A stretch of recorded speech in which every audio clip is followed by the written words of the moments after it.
and welcome back to the Credit Authority. I am your host, Rhonda Kulch. And again, we're always looking forward to bringing amazing business community leaders into our studio and giving us really a perspective from the other side as far as what's happening behind the scenes. And of course, we really do so much work with our real estate and mortgage community. So today's guest is Peter Wagner with Cassidy Romano and Love, a local Long Island law firm specializing in real estate. And I know on occasion some foreclosure matters as well. So welcome, Peter. I am here to take the next 10 minutes and pick your brain about what you're seeing on your side of things. Okay. Right? So obviously where I am on the credit side, I get the fallout. I get the people that have, the credit problems, they can't qualify. But when you have a normal, traditional vanilla deal, and we see that really being tarnished and manipulated by bidders, outbidding, and market changes, and real estate, interest rate changes, how are you seeing and handling the clients that are calling you? We do a lot of hand-holding.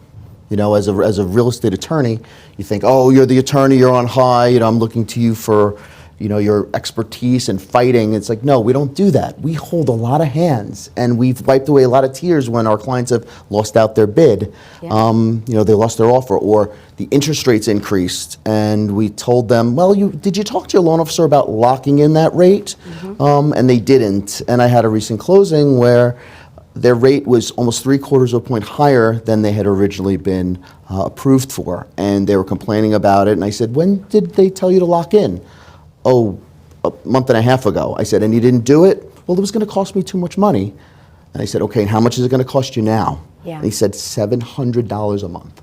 Well, especially when you're looking at the cost of Long Island real estate. Yes. You're not talking about $100,000 or $200,000, where the difference in 3/4 of a point may not matter. But when you're talking about $500,000, $600,000, $700,000, $800,000. that's a big difference. That's a car payment. That is your electric bill. There are so many other things that they could have been doing with that $700 a month. And we are hearing that more and more as I'm speaking with, again, people in the real estate community and as well in the mortgage community. We recently had on a realtor who said, I am making sure that people are pre-qualified and they have an actual gap. They're pre-qualified for, $550. I won't show them anything over $525. And I won't show them anything where their payments, so that they have that cushion. Right. And you wouldn't think that that becomes such a critical part of doing business. But unfortunately, what I'm seeing is that the realtors, the attorneys, the mortgage professionals have turned themselves into social workers and psychologists. Yes, absolutely. And and I've seen many times when I'm the seller's attorney and we look at the buyer's pre-approval, and I said, this has to be redone. It's not high enough. You have to go back and get requalified for these buyers. I mean, the agents are doing a great job. The mortgage loan officers are doing a great job. But as you said, it is so fluid. Things change on a dime. And a house that was $525 is getting bids for $550, $575. No appraisals, waivers of inspections. It's crazy.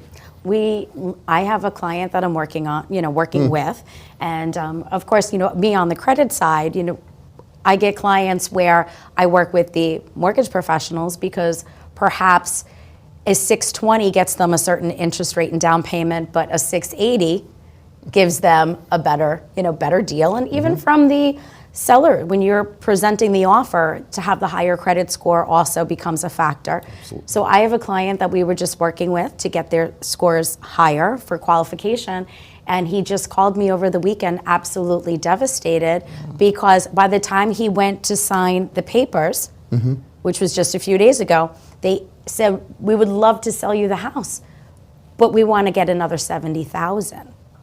We've had multiple offers. Even though it went to contract, the contract wasn't executed. So therefore, they were asking for a higher amount at the table. How are you handling stuff like that? We're doing a lot of counseling, doing a lot of hand-holding. When you're getting outbid, you just have to say, I say to my clients, I said, what is your pain threshold? And that's really what it is. It's like, how much can you afford? How much more? Is it worth it? Or what were you planning to do with the house? Were you planning to do home improvements? Were you planning to redo the electrical or the plumbing or whatever? I mean, I'm not a contractor. I sit behind a desk. I mean, I've seen a ton of inspections, but I don't get involved in all that stuff, right? But I always tell them, what do you want to do? Or would you still buy the house if it's $40,000, $50,000 more? And I said, that's your decision, not my decision. So we just try to tell them, and we talk to the loan officer, how much more can we get out of their income? Is there someone else that could help you? Do you have a mom or dad or a parent or someone else or a friend who could lend you some money? Is there another source? Do you have a life insurance policy with cash value? But tons of different options, and we've seen it all. You know, there's a point where you buy on payment, and there's a point where you buy on potential equity. You and I have experienced the foreclosure market, 10 years ago, right? What is your opinion about what's happening with these housing prices? And are you in fear that clients are going to come back to you and say, as my attorney, you should have prepared me for the fact that I may have been buying a liability and not an asset? It's a great question, and I do talk to some of the folks who are putting very, very little money down, and with not one co-borrower, two, or they have a co-signer. I have families with 4. Yeah. You have 4 credits. Yeah. Here's 4 credit reports. They're all co-borrowers. And I look at them and I say, are you sure that you want to go forward with this? Because more often than not, when you need more than one other person, they're coming back to me 2 to 5 years later saying, we can't afford the house, we're in foreclosure, or I got this notice from my bank, they're coming after me, what do I do? And I said, okay, let's sit down, let's relax. Yeah. I'm not seeing great things. Well, it's great, the market still goes up and the rates are still staying low, but we have a lot more things to consider now. Look at oil prices. We were just talking about that. Just filling up my oil tank the other day, and it was double what it was a year ago. Absolutely. And it's incredible. And these things are all factors when you are looking to purchase. I mean, we've been working a lot with several different solar companies, even on Long Island, because Excellent. people are looking, and our clients are looking for anything that can become an additional resource for payment savings. They're looking at, whether or not there's STAR, right? And any exemptions for taxes that they can get to keep themselves above water. Right. Because what we're finding is people verbally say, and you and I both know this, I could do this, I could afford it. Just because your mortgage lender says you can afford it doesn't actually mean that you can if you're not factoring the rest of your life into that budget. Your life isn't your credit report. Right. Right? So whenever I do it, and I've done it, you've done it, when we Yeah. do our budgets for people who are in trouble, Yeah. I'm always saying, okay, how much do you spend on the orthodontist? Do you have kids have braces, right? How much are your copays? Your wife has diabetes. How much are your copays every time you go to the doctor? That's not factored in, that stuff. And your oil isn't in there all the time. They put it somewhere, but people lie about that. And people forget, oh yeah, we take an annual vacation and it's $5,000. Well, where's that in our budget? Are you putting money away for that? Yeah.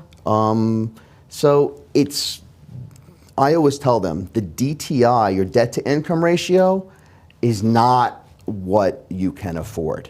As you said, on paper you can afford it, but you're not going to be able to eat, or you're going to eat macaroni and cheese and ramen noodles. Well, not for nothing. I mean, steak is so expensive, and chicken. I have 5 kids. I went to the grocery store the other day, and chicken was at $4 a pound. Yes.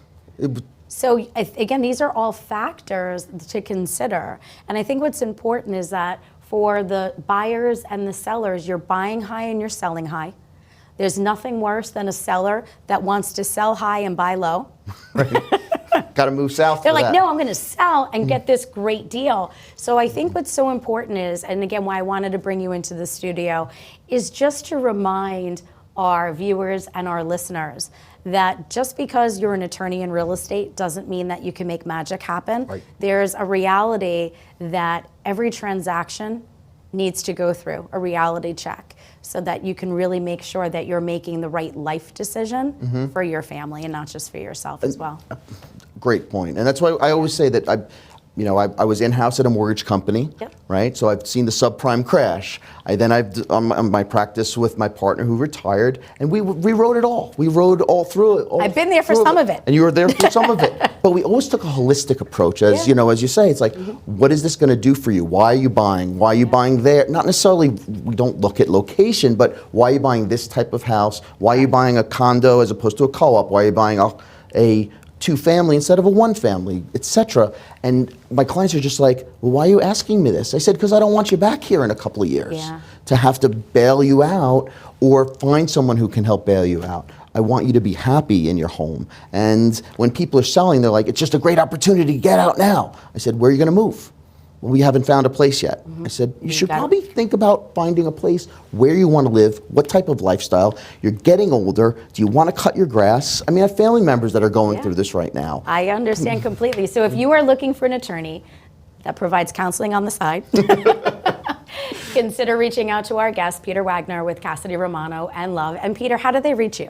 Phone number, cell phone, email. My phone number is 631-277-8080. 631-277-8080. Or email pwagner@crlnylaw.com. Awesome. Thank you so much for joining us Thank you, Rhonda. today. Great to see you. You too. Stay tuned for our next guest.